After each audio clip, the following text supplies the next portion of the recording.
नमस्कार, मी दत्ता कानवटे. मॅक्स महाराष्ट्राच्या फेसबुक लाईव्हमध्ये आपणा सर्वांचं स्वागत.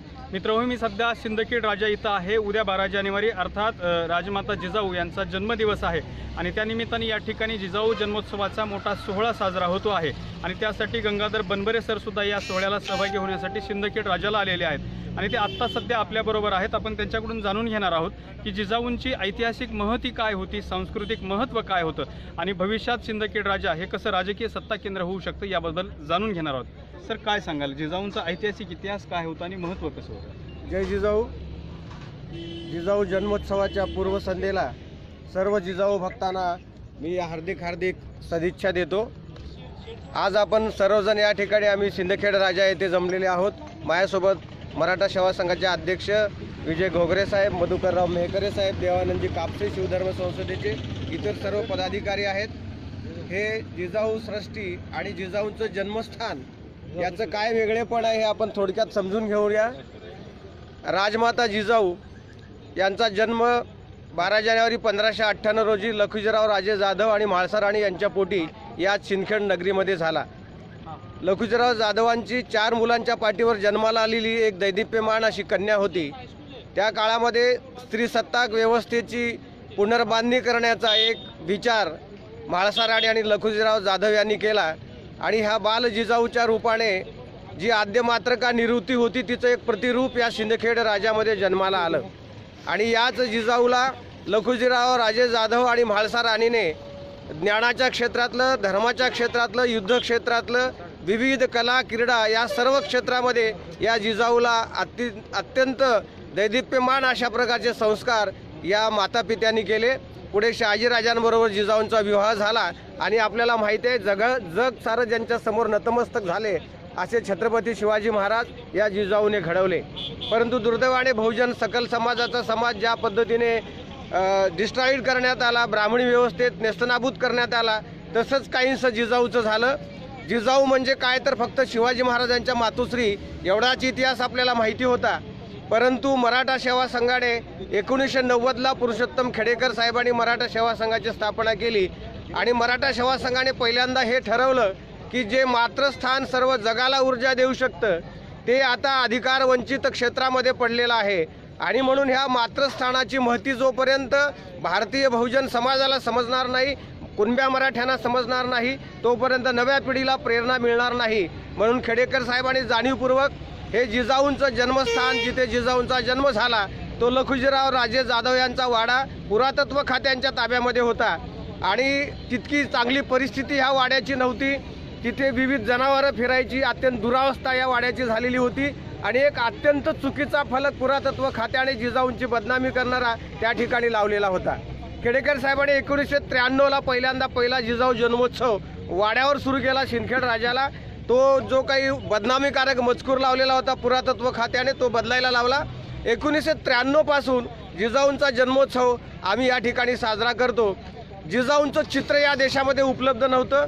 जिजाऊ ह्या केवळ शिवाजी महाराजांच्या आईच नव्हे तर 2 छत्रपती जिजाऊ या स्वराज्याला दिले.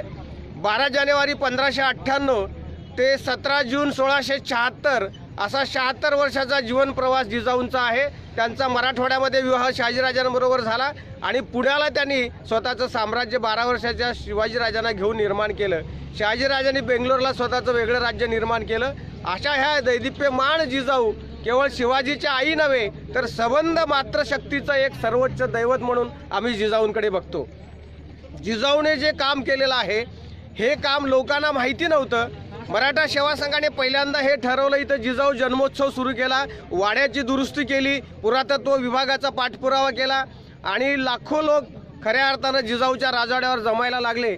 1995 साली आम्ही जिजाऊंचं चित्र तयार करून घेतलं. ते शासनाने त्याला अधिमान्यता दिली. मनोहर जोशी मुख्यमंत्री होते त्या काळामध्ये. हे काल्पनिक जरी चित्र असलं तरी समकालीन शिवभारत नावाचा ग्रंथ आहे जो परमानंदाने लिहिलेला आहे. पर्नाल पर्वत ग्रहण आख्यान नावाचा ग्रंथ आहे जो जयराम पिंडेने लिहिलेला आहे. हे समकालीन लोक होते ज्यांनी जिजाऊ आणि शहाजीराजांना बघितलेलं होतं. आज्ञानदास नावाचा शाहीर समकालीन होता, त्यांनी अफजल खान वधावर पोवाडा लिहिलेला आहे. तुळशीदास नावाचा शाहीर समकालीन होता, त्यांनी तानाजी मालुसरेवर पोवाडा लिहिलेला आहे. ह्या सर्व समकालीन साधनांमध्ये जिजाऊंचं जे रूप वर्णन केलेलं आहे त्याच्या आधारे आम्ही हे काल्पनिक असलेलं बंडू मोरे नावाच्या चित्रकाराच्या हातून हे जिजाऊंचं चित्र आज जगभर गेलेलं ते तयार केलेलं आहे। हे मनोहर जोशींच्या काळामध्ये याला राजकीय अधिमान्यता मिळाली, हे मंत्रालयात लागलं आणि त्या पद्धतीने आज जिजाऊ सगळ्यांना ओळखायला यायला लागल्या। जिजाऊंचं चरित्र आम्ही एस.ए. बाहेकरांकडून लिहून घेतलं।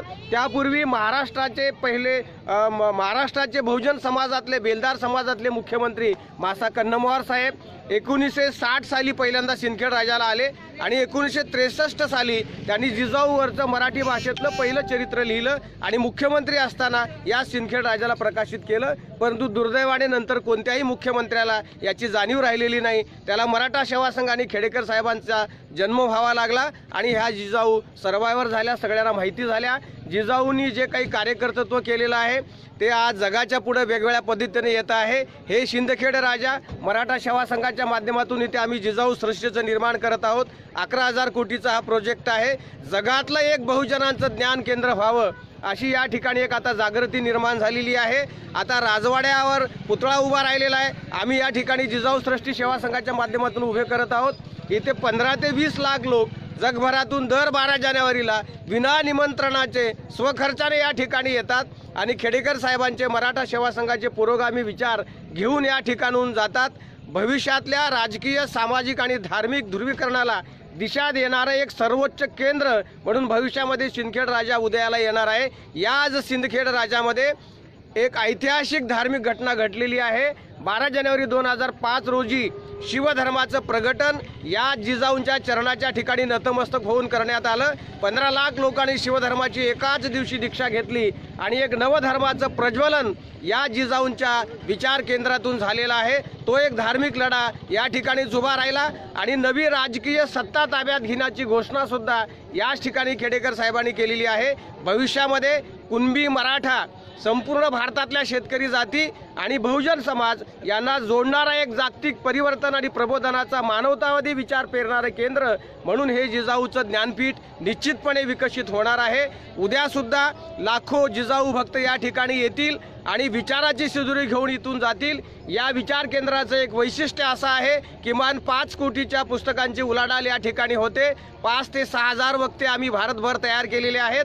वेगळ्या पद्धतीने RSSच्या धर्मवादी, जातवादी, ब्राह्मणवादी मानसिकतेला काउंटर करणारी आणि मूळ लोकधारा प्रवाहित करणारी, बुद्धापासून ते जिजाऊ शिवरायापर्यंतची विचारधारा हे प्रवाहित करणारं एक ऊर्जा केंद्र म्हणून सिंदखेड हे जगप्रसिद्ध होणार आहे।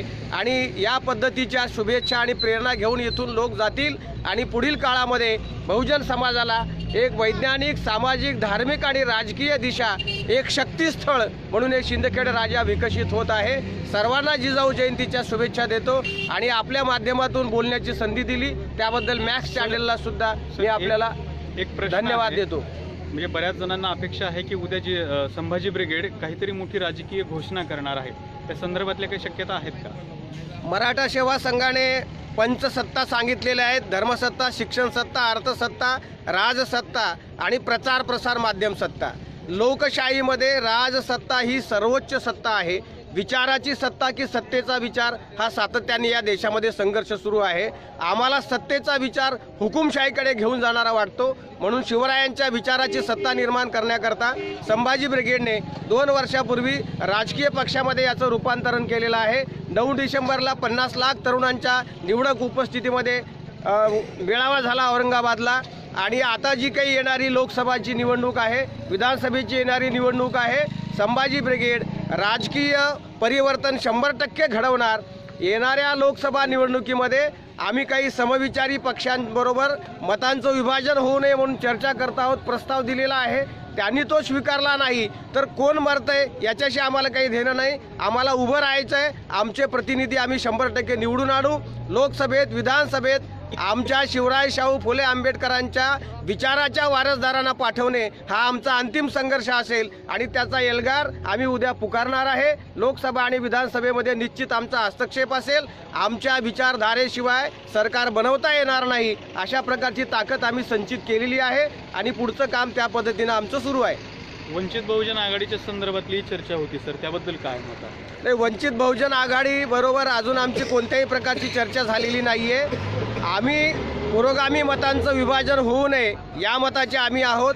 प्रकाश आंबेडकरांबरोबर सामाजिक स्तरावर आम्ही अनेकदा चर्चा करत असतो.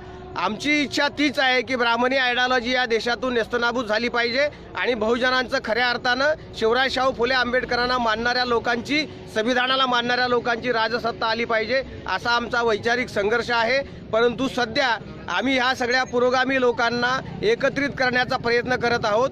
हे झालं नाही तर स्वतंत्रपणे संभाजी ब्रिगेड निवडणूक लढवण्याचा अजेंडा राबवणार आहे. युतीच्या संदर्भात वंचित आघाडीबरोबर कोणतीही चर्चा झालेली नाही. ओके.